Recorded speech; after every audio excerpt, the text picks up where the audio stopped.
నమస్కారం ప్రైమ్ 9 కి స్వాగతం.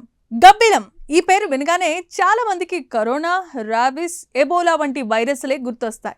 ప్రపంచంలో అత్యంత ప్రమాదకరమైన కొన్ని వైరస్లకు గబ్బిలాలు సహజ నిలయాలుగా శాస్త్రవేత్తలు చెబుతున్నారు.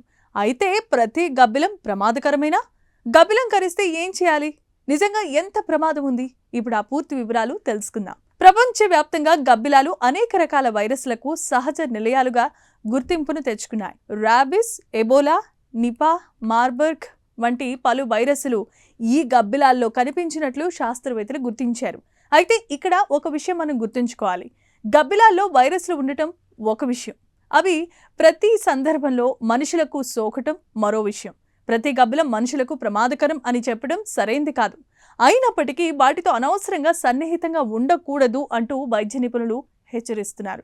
ఇటీవలే కెనడాలో జరిగిన ఒక సంఘటన ఈ విషయాన్ని మరోసారి గుర్తు చేస్తోంది. ఒక చిన్నారి ముఖంపై గబ్బిలం వాలింది. అయితే గబ్బిలం కరిచిన గాయం బయటికి కనిపించలేదట. దాంతో తల్లిదండ్రులు ఆ ప్రమాదాన్ని గుర్తించలేకపోయారు. ఆ తర్వాత ఆ చిన్నారికి ర్యాబిస్ సోకినట్లు నిర్ధారణ కావడంతో చికిత్స పొందుతూ మరణించాడు. ఈ ఘటన ప్రపంచవ్యాప్తంగా ఆందోళన కలిగించింది. ప్రపంచ ఆరోగ్య సంస్థ తెలిపిన వివరాల ప్రకారం అమెరికా ఖండంలో కొన్ని ప్రాంతాల్లో రక్తాన్ని పీల్చే వ్యాంపైర్ బ్యాట్స్ ద్వారా ర్యాబిస్ వ్యాప్తి చెందే ప్రమాదం ఉంది. అయితే అమెరికా జియోలాజికల్ సర్వే ప్రకారం మొత్తం గబ్బిలాల్లో 1% కంటే తక్కువ గబ్బిలాలకే ర్యాబిస్ ఉంటుంది. అంటే అన్ని గబ్బిలాలు ర్యాబిస్తో బాధపడుతున్నాయనే అపోహకు శాస్త్రీయ ఆధారాలు లేవు. కానీ జాగ్రత్త మాత్రం తప్పనిసరి. పగటిపూట అసాధారణంగా ఎగురుతున్న, అనారోగ్యంగా కనిపిస్తున్న లేదా నేలపై పడి ఉన్న గబ్బిలాలను ఎట్టి పరిస్థితుల్లో కూడా తాకకూడదు. చేతులతో పట్టుకునే ప్రయత్నాన్ని కూడా చేయొద్దు. ఎందుకు అంటే కొన్ని గబ్బిలాలకు చాలా పదునైన దంతాలుంటాయి. అవి చిన్న గాయం చేసిన ర్యాబిస్ వైరస్ సోకే ప్రమాదం ఉంటుంది. ఒకవేళ గబ్బిలం గనక కరిస్తే మొదట గాయాన్ని కనీసం 15 నిమిషాల పాటు సబ్బు, శుభ్రమైన నీటితో బాగా కడగాలి.